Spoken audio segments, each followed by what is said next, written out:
everyone. Welcome back to Tales from the Garden House. I have a great story for you today, written by Martha, who's in year 3, and Martha is 8 years old.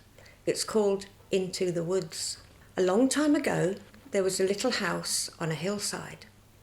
That little house on the hillside was a farm, and 4 children lived there, and a mum and a dad, and 1 sheepdog, and some sheep, and cows, and pigs, and also horses. They lived in a nice, warm, lovely house, and they were very happy.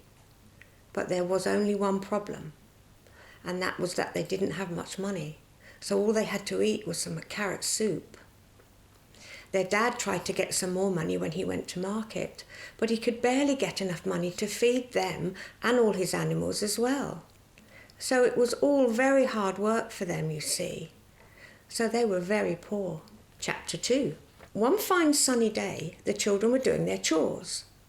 When they saw their father coming back from the market, they ran to him and hugged him. He'd come back on their horse called Jake, who was a little white shaggy horse.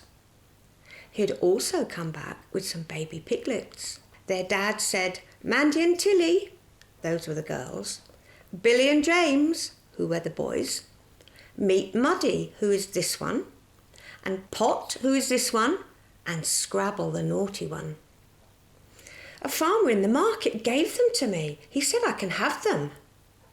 Mandy said, "It's okay, we can handle them. There's a free stall next to the sheep." Their dad said, "Thanks, Mandy." As he did, their mother came outside saying, "Mike, are you back? Oh, look at you, you're so scruffy, and you seem to have 2 more animals." "Oh, yes, dear, I've got some more little rascals," said Dad. Chapter 3. "I'll go and put them away," said Mandy. "If you could even do that," said Billy. "Stop it," James shouted.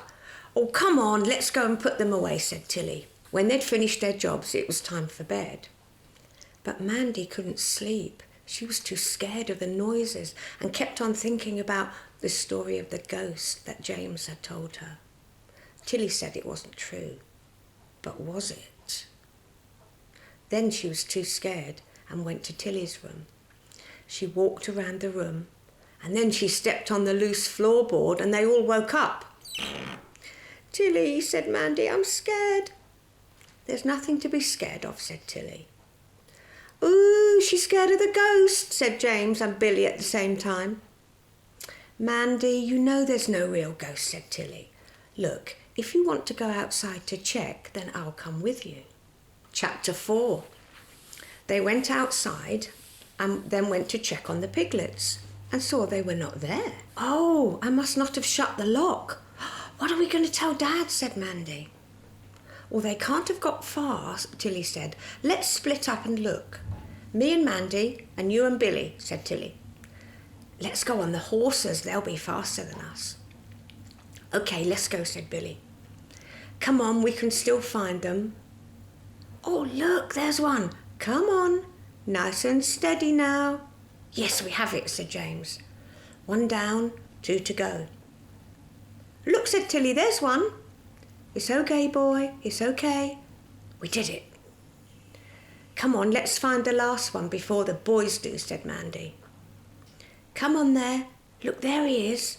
And here are the boys as well," said Mandy. "You go and put Pop back in his stall and I'll go and get Scrabble," said Tilly. The boys had already got him, but they still needed to get them both back to the stall, and Mandy had a head start, so they set off, and then something got in their way. They hadn't realised they'd just run into the woods and had got lost. Chapter 5. Mandy and Billy came back and they said, "We've put the pigs away in their stall." Then Tilly and James said, "Do you know the way back home?" "What? Why?" "Because we're in the woods and maybe we are lost." "Oh no, what are we going to tell Dad?" "Well, we might not tell Dad if we don't get out of here." "Okay, breathe, breathe," said Tilly. This is what happened to the 3 children who got lost in the woods, and then they got trapped by the ghost and were never to be seen again. "Well, if they were never seen again, how can you know this story?" said Billy. "Anyway, let's start collecting wood to make a fire. It's getting dark." They all collected some wood and James made the fire, and then they picked some berries for supper and then went to sleep. When they woke up, they had to keep on moving straight away, but then they suddenly stopped. There was a wolf right in front of them. Chapter 6. "Okay, just stay calm," said Tilly. The wolf growled, and the horses went mad, and then all of a sudden they charged. And then the wolves followed, and they were right behind them, jumping up at them and trying to bite them. "Oh, I read a book about wolves," said Mandy. "We have to split up. We have to confuse them." "I can't believe I'm taking advice from an 8-year-old, said Billy. "Billy and Mandy then, and Tilly and James, see? It slowed them down. And now try and make them bump into each other." "Yes, we did it." "Come on, let's go. So let's see. If north is that way, then east is that way. Okay, we need to go this way." "Oh, can we have a break? We've been working for ages." "Okay, but then we'll carry straight back on." When they woke up, they discovered they'd forgotten to put out the fire when they went to sleep. So now there was a really big fire. Now they really did have to run. "Oh, I don't know what's worse, being chased by wolves or having to run away from a fire when you've just woken up," said Billy. "Well, I would say the second one. Now just run." "Look, I think that's our house over there." Chapter 7. "Dad, Mum," they all said.